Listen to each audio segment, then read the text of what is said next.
안녕하세요. DC백터보 207강 시작하도록 하겠습니다. 자동차 엔진 성능을 향상시키기 위해서 또는 오래 사용하기 위해서 튜닝을 하게 됩니다. 그런데 원리를 분명히 아셔야 됩니다. 그래야 긍정적인 효과와 부정적인 효과를 알 수가 있습니다. 과학은 상식 위에서 출발하는 것입니다. 그래서 튜닝을 알고 하면 약이 되고 모르고 하면 독이 되는데, 그런데 부정적인 효과는 알려주지 않습니다. 그래서 부정적인 효과를 간단하게 알려드리도록 하겠습니다. 그러면 원리를 알아야 되겠죠. 자, 왼쪽 그룹과 오른쪽 그룹이 있습니다. 그럼 왼쪽 그룹을 하나씩 설명해 드리도록 하겠습니다. 시중에서 하는 것들이죠. 매핑, 이슈 프로그램을 개조하는 것입니다. 그러면 개조하기 위해서는 주로 무엇을 건드리냐 이거예요. 자연흡기 엔진과 터보차저 엔진이 있습니다. 그러면 자연흡기 엔진을 기준으로 한번 봅시다. 매핑을 해서 출력을 올리는 쪽으로 합니다. 출력을 올리기 위해서는 공기 대 연료 혼합비 가운데 연료 분사량을 정량 분사하면 출력이 올라갑니다. 그런데 이때 연료 분사량을 정량시킨 만큼 흡입 공기량이 증가하느냐예요. 증가할 수가 없습니다. 그러면 어떤 효과가 나오느냐 이거예요. 가속 페달을 밟았을 때 연료 분사량이 100%까지 분사하던 것을 110%, 120% 분사하게 만드는 것입니다. 그러면 100% 미만은 어떻게 되느냐? 100% 미만의 상태에서는 가속 페달을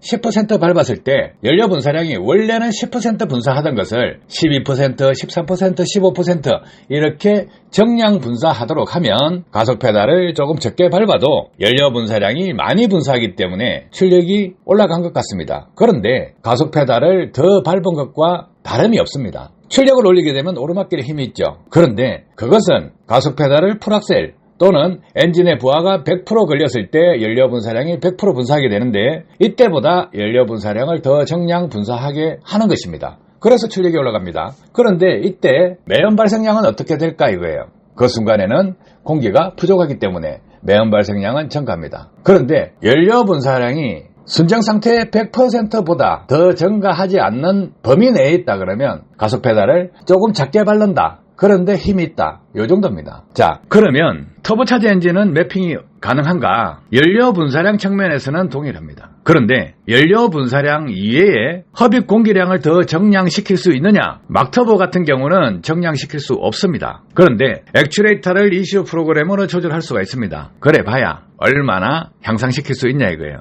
크게 흡입 공기량을 정량시키지 못합니다. 따라서 연료 분사량을 풀악셀 또는 엔진의 부하가 100% 걸리게 했을 때 연료 분사량이 100% 쏜다. 이렇게 하면 110%, 120% 쏘게 만드는 것입니다. 자, 매핑과 보조 이슈에서 무엇이 중요하냐 하면 흡입 공기량을 연료 분사량 정량시킨 만큼 흡입 공기량을 정량시킬 수 있느냐, 이 문제를 풀지 않으면 부작용이 있는 것입니다. 그래서 알고 하면 약이 되고 모르고 하면 독이 됩니다. 자, 그 다음에 접지를 한번 보겠습니다. 접지를 생각해 보시면 접지가 왜 필요할까? 필요하죠. 자동차 메이커에서는 원가 절감 차원에서 접근을 해가 있기 때문에 신차 상태에 이상이 없을 정도, 그 정도까지 만들어서 출하를 시킵니다. 자, 전기가 잘 흐르게 하면 응답성이 좋습니다. 그래서 접지는 플러스 접지가 있고 마이너스 접지가 있습니다. 플러스 접지는 대체적으로 구리선으로 연결되어 있기 때문에 그 선을 통해서 전류량이 잘 흐르게끔 해주는 게 좋습니다. 그래서 케이블 굵기를 굵게 하는 거죠. 자, 그러면 마이너스 접지는 왜 필요한가 이거예요. 마이너스 접지는 차체 접지입니다. 그러다 보면 전기가 잘 통하도록 하려면 금속 중에 은, 구리, 금, 알루미늄, 마그네슘, 아연, 니켈, 철, 납, 안티몬 이런 식으로 흐릅니다. 그래서 철보다 구리가 전기가 잘 통하죠. 차체 철, 거기에다가 마이너스 접지를 해두면 어떤 현상이 생기느냐 이거예요. 차가 노후화되면 체결 부분, 그 부분에서 접촉이 잘 안 되거나 먼지나 이물질이 껴서 저항이 생기게 되면 전기가 소통이 잘 안 됩니다. 그래서 접지를 하게 되죠. 근데 신차 상태에서는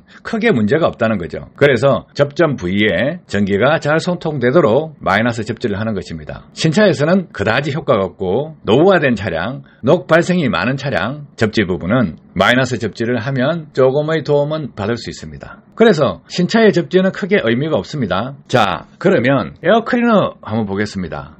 에어클리너는 엔진에서 필요한 공기를 흡입할 때 저항체입니다. 그러면 저항은 어느 정도 있어야 됩니다. 왜 있어야 되느냐? 저항이 없으면 좋겠다 하는 사람 많습니다. 그래서 오픈했기도 하죠. 그런데 이 저항은 엔진으로 흡입되는 공기 저항을 줄인다는 목적도 있고 엔진에서 흡기 쪽으로 나오는 역류를 억제하는 저항, 늘려야 되는 부분도 같이 포함됩니다. 에어클리너를 저항을 줄여서 오픈 흡기와 같은 상태로 만들면 어떨까? 그러면 시내주행이나 천천히 갈 때 가속 페달을 살짝 밟으면 역류를 억제하는 효과가 사라지기 때문에 굼뜹니다. 자, 그러면 에어클리너가 저항이 세게끔 만들어 놓으면 천천히 가거나 시내주행을 하거나 이럴 때 가속 페달을 살짝 밟았을 때 차가 굼뜸이 사라집니다.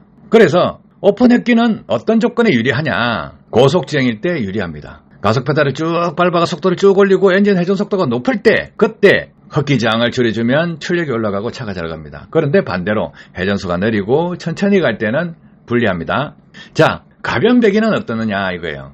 가변 배기는 배기 저항을 줄이기 위해서 하는 것입니다. 그랬을 때 천천히 갈 때는 불리합니다. 고속 주행할 때는 유리합니다. 그런데 가변 배기 했을 때 소음은 어떻게 하냐? 소음이 많이 생기죠. 배기 저항을 줄이기 위해서 가변 배기를 하면 소음이 발생하는데 이때 가변 배기를 해두면 배기가스가 원활하게 배기구를 통해서 나온다. 그거는 고속 주행일 때입니다. 그런데 저속 주행일 때, 저RPM 주행일 때는 역효과가 날 수 있다 이거예요. 왜 그러냐? 배기관에서 덜숨 날숨을 하기 때문에 그렇습니다. 고속 주행을 하면 배기관 안에서 정체되는 배기가스가 없이 그냥 쭉 빠져주는데 덜숨 날숨을 하면 배기관 안에서 맥동이 생긴다 이거예요. 그래서 좋지 않다. 아셨죠? 그래서 가변 배기 고속 RPM에서 좋다. 저속 RPM에서는 안 좋다 이거예요. 그래서 시내주행을 할 때는 가변 배기를 했을 때 어느 정도 잠가줘야 되고 고속주행을 하면 열어주면 좋죠. 레이싱 할 때나 쓰는 겁니다. 자, 그러면 연료 첨가제를 보겠습니다. 연료 첨가제는 주로 세정 성분과 또 연소 효율을 높이는 세탄가 성분 이런 부분을 같이 포함하고 있습니다. 요즘은 오일 첨가제에 들어가는 그런 성분들도 있습니다. 자, 그런데 기본적으로 연료 첨가제는 세정효과. 그럼 세정효과는 어디에 세정효과를 보고 쓰느냐 이거예요. 그거는 인젝터 노즐 안에 카본이 들어갔을 때 그 세정효과는 있습니다. 그런데 많이 쓰게 되면 어떤 현상이 생기느냐 이거예요. 마모도를 촉진시킵니다. 연료 라인, 연소실 라인에 마모를 촉진시킵니다. 그래서 고압범퍼 또 인젝터 이런데 마모도를 증가시키기 때문에 많이 쓰면 좋지 않습니다. 그러면 과거에는 세정한다고 해서 크게 이슈가 되지 않았어요. 많은 사람이 쓰지 않았습니다. 지금은 왜 쓰는 사람이 많으냐 이거예요. 디페프가 있고 연소율이 떨어지기 때문에 공기 관리를 잘 못하기 때문에 연소실 안에 카본이 많이 쌓입니다. 그래서 세정하려고 합니다. 근데 연소 효율을 높여주면 사용할 필요가 없다예요. 연료 첨가제 속에는 세탄가를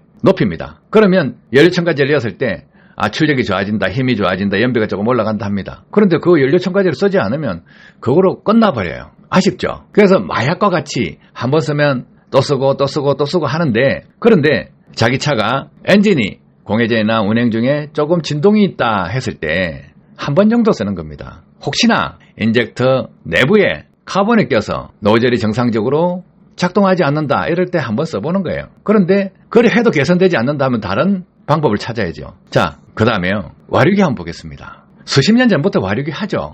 이래 만들고 저래 만들고 용접을 했다, 용접을 안 했다, 통가공을 했다 많이 합니다. 그런데 그들이 주장하는 것은 무엇이냐? 와류를 일으켜서 공기를 빠르게 가게 만든다. 요까지 이야기합니다. 그래서 완전 연소를 시킨다 이렇게 하고 있죠. 어처구니 없는 이야기예요. 자, 와류를 일으켜서 공기를 많이 빠르게 지나가게 한다. 그래서 과급을 시킨다 하는 것은 초등학생도 생각해보면 거짓말이라는 걸 알 수가 있습니다. 배관에 와류기를 넣었다고 해서 유속이 빨라진다, 유량이 많아진다 이렇게 하는 거 맞다고 그러면 전 세계 상수도 배관에 와류기를 다 집어넣어야 되고 도시가스 배관에 다 집어넣어야 되고 송유관에 다 집어넣어야 됩니다. 자, 가정용 수도 배관에 와류기 넣는 사람 전 세계 한 명이라도 있습니까? 없잖아요. 그래서 와류기는 저항체다. 그런데 왜 와류기를 달면 엔진 성능이 변화가 올까? 그 부분은 생각을 안 해보셨죠? 분리를 해야 됩니다. 흡입 공기가 들어갈 때는 저항체입니다. 그러면 분명히 고속주행을 하거나 또 긴 오르막길을 주행하거나 중량짐을 싣고 운행을 할 때 가속 페달을 푹 밟아서 연료 분사량이 많이 들어가야 할 때 공기는 이 와류기로 인해서 저항 때문에 공기가 더 안 들어오기 때문에 엔진에 무리가 갑니다. 자, 와류기 달았다 그러면 중량 싣고 긴 오르막길 한번 밟아보세요. 절대 잘 갈 수가 없습니다. 그런데 왜 변화가 있을까요? 그죠? 와류기를 달은 사람들이 달자마자 가속 페달을 살짝 밟으면 좋아 이랍니다. 변화가 있거든요. 근데 왜 변화가 생길까? 그것은 역류 때문에 생기는 겁니다. 역류는 무엇이냐면 압축 시작 행정 때 피스톤이 상사점으로 올라가는 일정 구간을 비워버립니다. 그래서 피스톤이 올라가면 흡기 밸브가 열려가 있으니까 공기가 역류가 됩니다. 그러면 흡기 매니폴드 쪽으로 공기가 나온다는 거죠. 그 공기가 나오는 걸 와류기로 인해서 저항이 생기니까 작게 빠져나옵니다. 또 오버랩 타이밍에 연소가스가 흡기구로 조금 오바이트를 합니다. 왜 오바이트하게 만드냐? 배기 말행정에 연소가스가 배기구로 잘 빠져나게끔 하기 위해서 배기 말행정에 흡기 밸브를 살짝 열어주면 연소실 안에 있는 연소가스와 함께 빠져나가게끔 배기 밸브 쪽에서 진공이 걸리지 않게끔 하기 위해서 오버랩 타이밍에 흡기 밸브를 엽니다. 그때 연소가스가 흡입구로 나왔다가 다시 들어가는 거죠. 그러면 엔진 흡기에 와류기를 쑤셔 박아 넣어 놓으면 당연히 연료 분사량이 적은 조건, 그 조건에서는 역류가 나오는 것이 저항이 걸리기 때문에 적게 나오겠죠. 그럼 톱 끝발이 살짝 있는 것 같고 차가 잘 가는 것 같고 합니다. 그런데 자, 연료 분사량이 많을 때 고속주행, 긴 오르막길 주행, 중량 적재를 하고 가속 페달을 푹푹 밟게 됐을 때 연료 분사량이 많은 조건이 들어가면 공기량이 부족해서 매연이 쏟아질 수밖에 없다예요. 흡기 쪽도 그렇고 배기 쪽은 많이 막아 놓으면 어떤 현상이 생기느냐? 똑같습니다. 살살 밟을 때는 좋아요. 부하가 안 걸릴 때는 좋다 이거예요. 그런데 긴 오르막길을 타면 배합이 걸려서 차가 잘 안 갑니다. 그래서 배기관 설계도 중요하다예요. 그럼 와류기는 장점은 뭐냐? 가속 페달을 살살 밟고 중량짐을 싣지 않고 타면 좋습니다. 그런데 중량짐을 싣거나 긴 오르막길을 주행하거나 아니면 고속주행을 하거나 시내 중에서 가속 페달을 푹푹 밟을 때, 이때 푹푹 밟는다는 것이 웅웅이 아닙니다. 가속 페달을 푹푹 눌릴 때 있잖아요. 그때 연료 분사량이 70%, 80%, 100% 이래 쏴집니다. 그러다 공기가 싹 안 들어온다는 거죠. 저항 때문에. 그래서 독이 된다 이거예요. 그래서 와류기를 쓰려고 그러면 자기가 중량점을 싣지 않고 긴 오르막길 타지 않고 고속주행을 하지 않는 그런 조건에만 쓰시라는 거예요. 그런데 중량점을 싣고 긴 오르막길을 자주 운행하다 보면 엔진에 데미지가 쌓입니다. 자, 그 다음에 전압안정기, 배터리 보조장치입니다. 배터리 보조장치는 노이즈 전압을 잡아줍니다. 좋은 점이 있죠. 배터리 성능이 좋지 않을 경우에 충방전 속도가 느립니다. 그러면 충방전 속도를 빠르게 해주려면 어떻게 하느냐? 콘덴서를 달면 됩니다. 콘덴서보다 조금 더 빠른 게 2차 전지입니다. 그래서 전압안정기, 배터리 보조장치를 달고 있죠. 또 전압안정기 중에 엔진에서는 교류 발전기를 씁니다. 그래서 브릿지 다이오드로 교류를 직류로 바뀌게 되는데 그 브릿지 다이오드 그것은 속도가 느립니다. 그러다 보니까 교류 노이즈가 나오게 돼 있어요. 그러면 교류 노이즈가 나오는 것을 전압안정기를 가지고 잡아주면 교류 노이즈를 잡는데 그닥 도움이 안 됩니다. 근데 핵심은 무엇이냐 하면 자, 전압안정기를 달아놨을 때 배터리 보조장치를 달아놨을 때 전압보정을 합니다. ECU가 전압보정을 합니다. 그러면 ECU가 전압보정을 하면 ECU에서 측정하는 전압, 그 전압이 ECU에 설정된 평균 전압보다 낮다 하면 전압보정을 하는데 어떻게 하느냐? 인젝터를 열어주는 시간, 그 시간을 늘립니다. 그러면 연료 분사량이 많아지겠죠. 그래서 출력이 증가하고 차가 잘 나간답니다. 별것 아니에요. 그것은 뭐냐? 접지 잡아주는 거하고 별반 다름이 없다예요. 이 전압안정기 배터리 보조장치를 강하게 하면 어떻게 되느냐? 평균 전압이 떨어지죠. ECU에서 인식하는 평균 전압 떨어지게 되면 연료 분사량을 많이 분사해버립니다. 그랬을 때 실질적인 부작용이 발생합니다. 자, 그러면 오일 첨가제 또 한번 보겠습니다. 오일 첨가제는 과거 엔진 코팅제, 또 거갑제, 첨가제 이런 식으로 명칭이 바뀌었던 것들입니다. 그러면 과거에 엔진 오일에다가 첨가제를 넣었을 때 이 첨가제하고 오일하고 잘 섞이지 않아서 분리됩니다. 카본 슬러지가 첨가제에 뭉친다는 거죠. 그래서 뭉쳐있는 찌꺼기가 크랭크축, 커넥팅 노드 이런 식으로 엔진 오일 공급 라인이 있는데 그 라인을 막아버려요. 그래서 주행 중에 시동이 꺼지고 엔진 해먹고 이런 사건이 있어가지고 엔진 코팅제가 사라졌습니다. 그런 가운데 엔진 오일 업체는 이 코팅제, 피막제 이렇게 불려지던 것을 오일에 섞어서 합성유를 만든 것입니다. 그래서 합성유는 분리가 되지 않는다. 그래서 좀 안전한 거죠. 자, 그러면 오일 정류기 또 한번 보겠습니다. 오일 정류기를 생각해 보시면 오일을 어떻게 정류를 할까? 카본 슬러지를 분리한다? 좋죠. 그런데 이 분리하는 엔진 오일 어떻게 분리합니까? 엔진 하부에 있는 엔진 오일 펌프, 그 펌프에서 엔진 오일을 공급하는 것은 기어 펌프입니다. 그래서 높은 압력을 요구하기 때문에 기어 펌프를 쓴다는 거죠. 근데 냉각수 라인의 워터 펌프는 그냥 원심 펌프입니다. 달라요. 엔진 오일을 그 가는 오일 공급 라인으로 공급을 해야 되기 때문에 높은 압력이 필요합니다. 그런데 그 높은 압력이 필요한 것이 가장 상단부에 있는 로크암 또 피스톤핀, 피스톤 링 쪽입니다. 높은 압력이 필요한 것입니다. 그런데 중간에서 오일을 빼서 정유하는 목적으로 그 오일 라인 중간에서 빼버리면 오일 압력이 부족하겠죠. 부족하면 피스톤핀, 피스톤 링, 커넥팅 노드 상단부, 로크암 쪽에 오일 공급이 줄어들게 됩니다. 엔진 오일을 정상적으로 풀과 로우가 있으면 중간 지점이나 약간 아래쪽에 오면 차가 부드럽고 잘 나간다 합니다. 그런데 중간에서 오일을 많이 빼버리면 평길이나 내리막길 엔진도 조용하고 차가 더 잘 나가요. 그런데 문제는 피스톤 링 쪽에 오일이 제대로 공급되지 않으면 오르막길에 피스톤 링 쪽에 오일이 제대로 공급되지 않기 때문에 출력이 떨어집니다. 왜 출력이 떨어지느냐? 피스톤 링 사이로 압축이 샌다는 거예요. 조금 전에 오일 첨가제 중에 극압제라고 있죠. 압력을 새지 않게끔 만든다 해서 극압제입니다. 그렇듯이 피스톤 링에는 엔진 오일이 적당한 점도가 유지되고 적당한 양이 공급돼야 됩니다. 그런데 그 오일 라인 중에 하부에서 빼버리면 오일이 정상적으로 안 올라갑니다. 그러면 정상적으로 안 올라갔을 때 어떻게 되느냐? 오르막길을 주행할 때 가속 페달을 풀 밟는다. 중량짐을 실었다 하면 커넥팅 노드 상단부에 충격이 갑니다. 그러면 어떻게 되겠어요?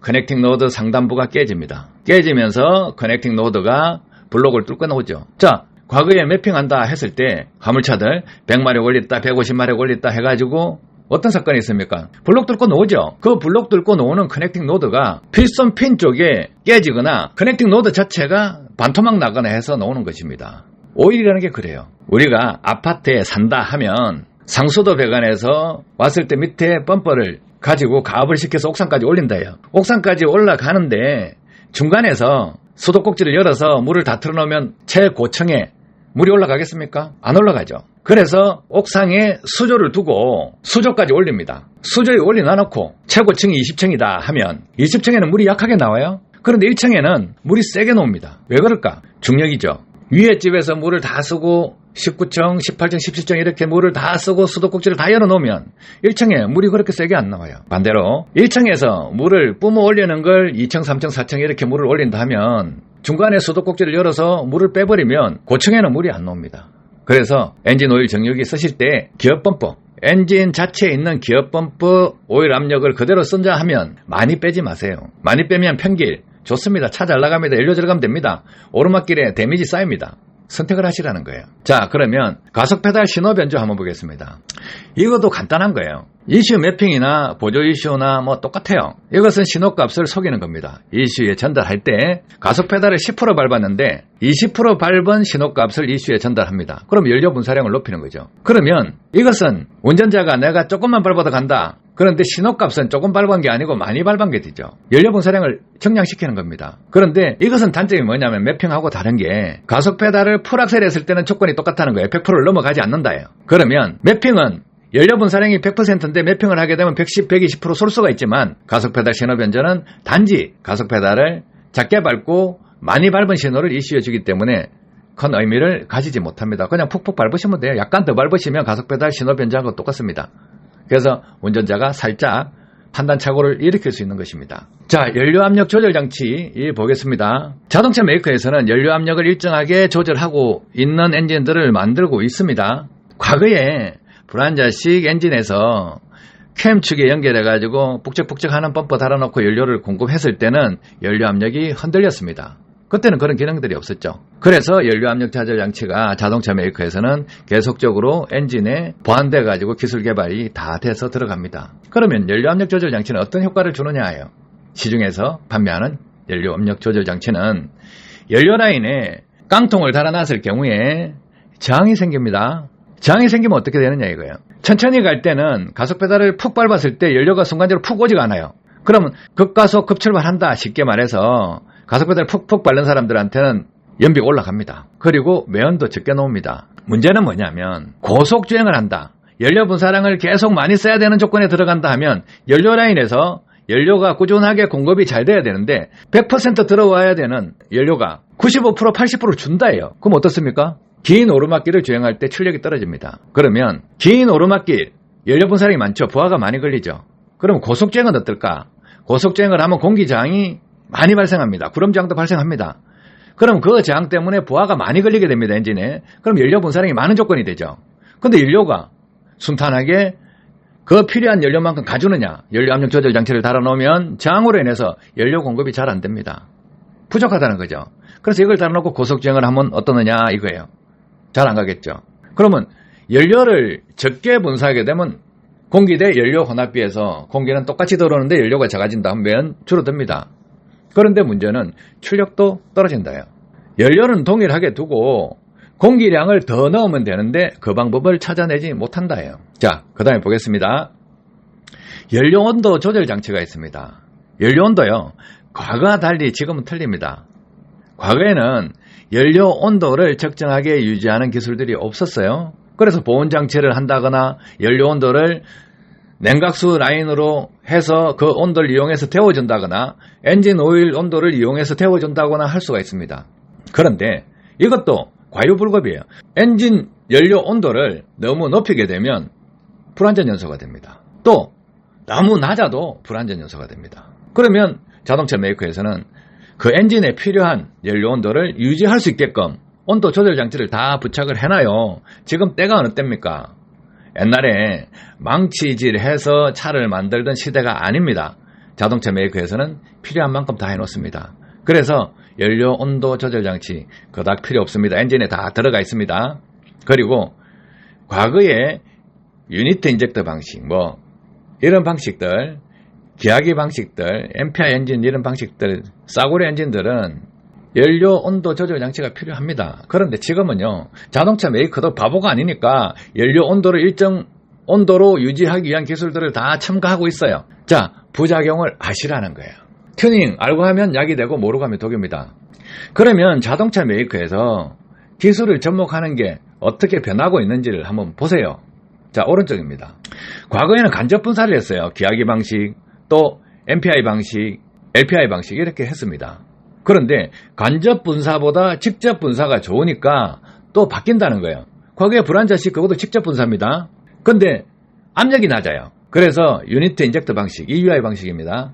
이것은 저압펌프에서 인젝터 내부로 연료를 공급하고 나면 인젝터를 짜주는 거죠. 고압으로. 그래서 연료 분사 압력을 높인 것입니다. 직접 분사에 연료 분사 압력을 높인 것이죠.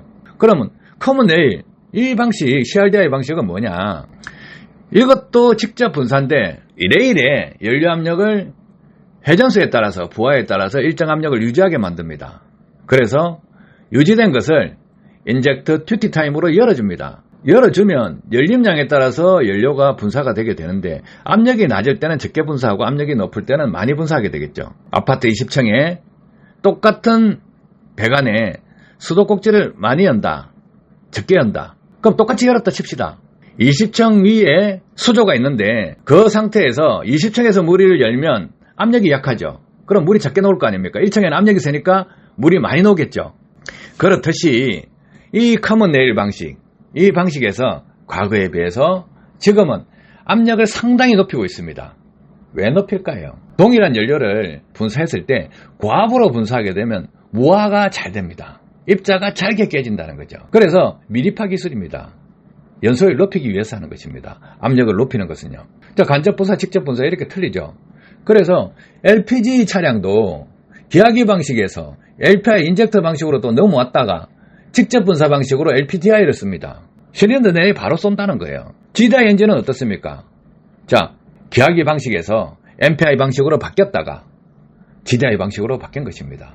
그래서 간접 분사 방식보다 직접 분사 방식이 좋고 또 직접 분사 방식에서 연료 분사 압력을 높이는 게 좋다. 이렇게 기술이 변하고 있는 것입니다. 밸브 가변, 흡기 밸브, 배기 밸브를 가변시키는데 이 가변시키는 이유는 뭐냐 하면 공기를 효율적으로 사용하고 엔진 연료율을 높이기 위해서 이렇게 변형을 하는 것입니다. CVVD 이거 한번 볼까요? 오버랩 타이밍과 상당히 연관되어 있습니다. 공회전 때 회전수가 낮을 때 어떻게 하느냐, 회전수가 높을 때 어떻게 하느냐 이렇게 봅니다. 출력 향상, 연비 향상 이거를 2% 3% 이렇게 올리기 위해서 이렇게까지 하는 거죠. 왜 이렇게 하느냐예요. 회전수가 느릴 때는 피스톤이 압축할 때 최정량에 비해서 공기가 많이 새놓습니다. 피스톤 링으로 많이 빠져나옵니다. 근데 고속으로 하면 적게 빠져나오겠죠. 그래서 저속주행, 고속주행에 따라서 엔진이 압축할 때 흡기 밸브를 열어놓는 시간, 그 시간을 늘리거나 줄이거나 하는 것입니다.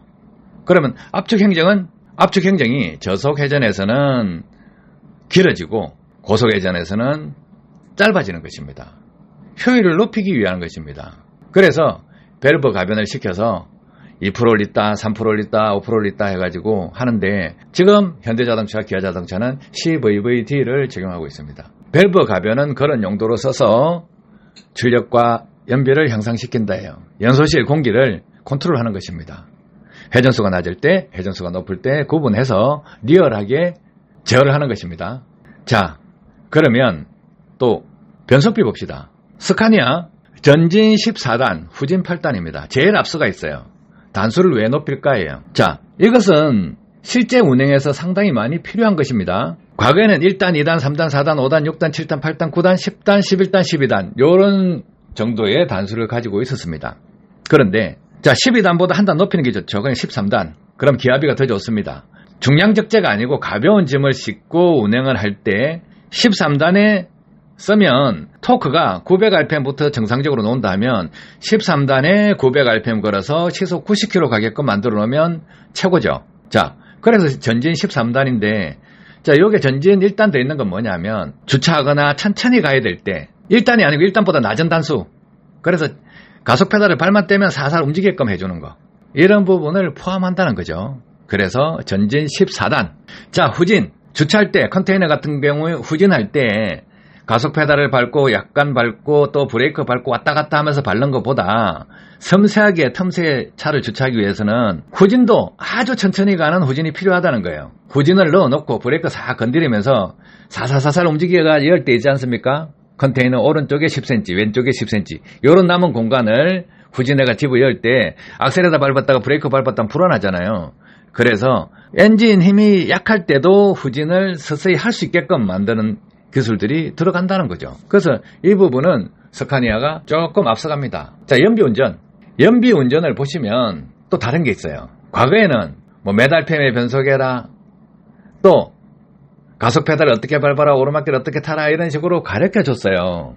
연비왕 대회도 많이 했었어요. 지금은 어떻습니까? 크루즈를 놓으면 중량짐, 도로구배 이거를 분석을 해서 전방 2km, 3km 전방을 프로그램에서 인식을 하고 있고 그 도로를 갈 때 악셀레터를 얼마나 밟아야 되냐, 속도를 얼마나 내야 되냐 이런 것까지 다 패턴이 짜져가 있습니다. 운전자가 80km 세팅해 놓으면 그 80km에 맞게끔 도로 지형 지물을 타고 내리막길에 속도를 올린다거나 오르막길에 속도를 줄인다거나 단수를 언제 내린다거나 하는 것을 프로그램을 이어놓는데 그럼 이것은 연비운전을 잘하는 사람 데이터를 뽑아서 백업받아서 그 데이터를 반영해주고 운전을 못하는 사람, 개념 없는 사람들이 좀 쉽게 쓸 수 있게끔 만들어주는 것입니다. 이것은 일부 수입 차량에 있고 국산 차량에 없을 수도 있습니다. 그럼 이 도로구배를 활용한 운전, 중량적재, 뭐 또 경량적재 이 상태에서 도로구배 패턴을 활용해서 운전을 하고 기아 단수도 적절하게, 가속 페달을 적절하게 하는 것을 프로그램에 반영해서 연비가 잘 나오게끔 만들어주는 기술들, 이런 것이 연비운전, 운전자가 하는 것을 그 이슈에서 하게끔 만들어주는 것입니다. 그런데 그렇게 하더라도 안 되는 부분이 있습니다. 시내주행, 외곽, 국도 이런 길에서는 크루즈 운전이 안 된다는 거죠. 그럼 안 되면 어떻게 합니까? 그 데이터를 받아서 차주한테 이런 부분이 잘못됐습니다. 저런 부분이 잘못됐습니다. 이런 걸 가르치죠. 그래서 연비운전을 코칭해 주는 거죠. 이 부분을 왜 아느냐? 제가 화물차 뒤에 타고 교육시킨 것이 20년 전부터 교육시킨 것이 화물차만 2,500대 정도 됩니다. 그래서 이런 도로급에 타는 것을 다 안다는 거죠. 분석 장비를 달아서 교육시켜 봤기 때문에, 누구보다 교육을 많이 시켜봤기 때문에 안다는 겁니다. 그래서 이 부분도 교육을 시키면 상당히 좋습니다. 연비운전 중요하다는 거예요. 근데 시내주행, 국도주행, 중량적지에 오르막길 탈 때 어떤 원칙을 가지고 가르쳐줘야 되는데, 이 개념 정립이 안 돼 있으면 어떤 현상이 생기느냐, 스스로 머리에 지식이 없는데 연비운전한다, 어떻게 할 거냐고. 원칙이 있어야 되잖아요. 그럼 자기가 이래 타보고 저래 타보고 이렇게 한다. 서울 부산 400km 운행할 때 오르막 내리막 도로고 보여가 긴 오르막 짧은 내리막도 짧은 오르막 긴 내리막 도로고 완만한데 그런 데도 있고, 또 완만하게 긴 오르막도 있고 완만하게 긴 내리막도 있고 굴곡이 상당히 많습니다. 그래서 도로를 인지해야 되는데 200km를 성공을 했다. 그럼 200km 실패한 본전입니다. 그죠? 원칙을 가지고 가면 400km를 다 성공할 수 있는데 원칙이 없으면 실패한다는 거죠. 그래서 개념을 가지고 연습을 꾸준하게 해야 됩니다. 자, 그러면 자동차 메이커에서 필요한 기술은 무엇이냐 이거예요. 또 한번 봅시다. 에너지 재활용 기술이 있어요. 에너지 재활용은 뭐냐면 엔진에서 이미 생산된 에너지를 활용하는 것인데, 생산돼서 활용되고 있는 에너지를 뺏어 쓰는 게 있고 버려지는 에너지를 회수해서 쓰는 기술이 있습니다. 그러면 연료를 사용해서 만들어진 에너지를 슈퍼차저 같이 엔진 동력을 그대로 이용해서 낭비를 하면서 성능을 올리기 위해서 슈퍼차저를 씁니다.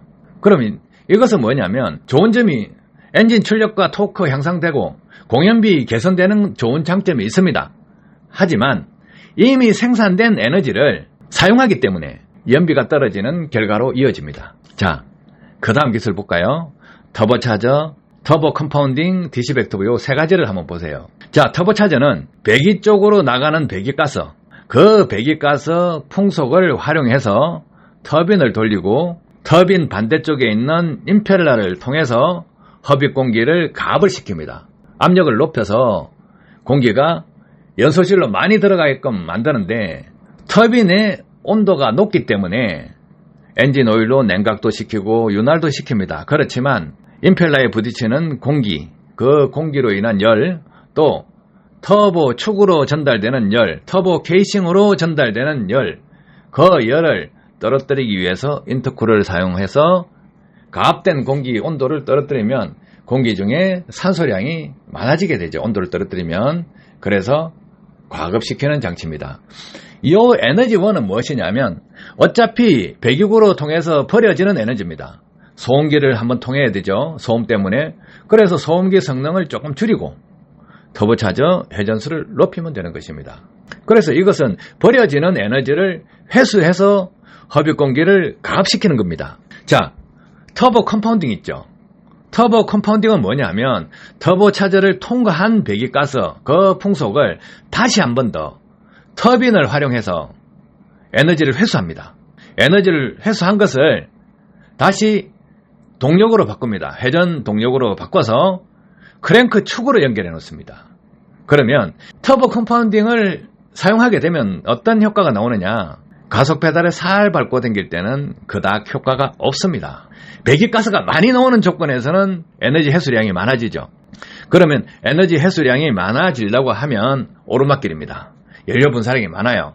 허빛 공기량도 많아요. 자, 그때 배기구에서 손실돼야 되는 에너지, 터보차저를 해서 한번 써먹고 다시 터보 컴파운딩해서 에너지를 회수해서 크랭크 축으로 연결하면 되는데, 이렇게 한 차량들 터보 컴파운딩 볼보 쪽에도 일부 적용되고 있고 벤처도 일부 적용되고 있습니다. 그러면 터보 컴파운딩 기술이 적용됐다 하면 오르막길에 차가 잘 갑니다.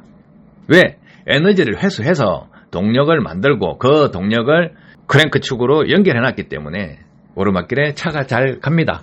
자, 그러면 디시백 터보는 뭐냐? 이때까지 강의를 많이 해드렸는데 이것도 손실되는 에너지를 재활용하는 것입니다. 배기구에서 디페프에 부딪혀서 백으로 들어오는 것을 다시금 디페프로 밀어준다. 그래서 디페프 연소율을 높인다. 터보차저 회전 방해하는 역류를 억제해서 터보차저가 잘 돌아가게 해준다. 배기 쪽은 그렇습니다. 흡기 쪽은 뭐냐? 엔진에서 압축 행정을 줄이기 위해서 흡기 밸브를 열어놓는 구간, 흡기 쪽으로 공급된 공기가 백을 합니다. 그 백을 줄여주면 인터쿨러 내부 또 흡기 매니폴드 내부에 압력이 올라가서 충진된 상태가 유지되기 때문에 터보차저 돌아가는 효과와 같은 가압 효과가 나옵니다. 그래서 디시백 터보는 역류를 재활용하는 것입니다. 흡입 공기 쪽에 역류를 재활용해서 가압시킵니다. 또 배기 쪽에서 송기에 부딪혀서 나오는 역류를 재활용해서 배기 디페프 쪽으로 가압을 시킵니다. 그러면 터보차저가 잘 돌아가게 해준다는 거죠. 그리고 역류를 억제하는 것뿐만이 아니고 그 역류 에너지를 제트펌프 원리로 더 가압을 시키기 때문에 터보차저 임펠러 쪽도 보호하고 터보차저 터빈 쪽도 보호를 하게 됩니다. 그럼 동일한 연료 분사량을 분사했을 때 흡입 공기를 더 많이 넣어주면 연소율이 올라가겠죠. 그럼 매연이 적게 나옵니다. 오르막길 탈 때 순정 상태에서 연료 분사량이 100% 들어간다면 공기를 100% 이상 넣어줄 수 있는 방법이 있느냐예요? 없죠. 그러면 터보차저 회전수를 더 빠르게 돌려준다 하려면 배기 쪽에 감압을 시켜야 되고 흡입 쪽에 가압을 시키면서 터보차저 회전수를 높여야 됩니다. 그러면 공기 과금량이 많아지겠죠. 그러면 연소율이 높아지는데 엔진의 저항을 줄인다요. 배압이 높아지면 엔진 부하가 많이 걸려서 차가 잘 안 갑니다. 부하를 줄여줘야 됩니다. 흡입 쪽에 가압을 시킵니다.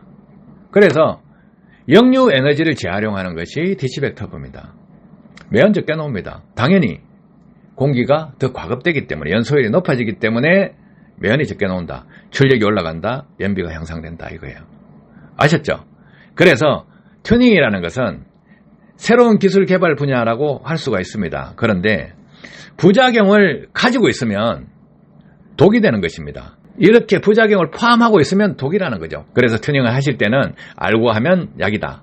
그래서 여기에서 매핑부터 연료온도 조절 장치까지 다 있는데 이것을 다 이해하고 쓰면 약입니다.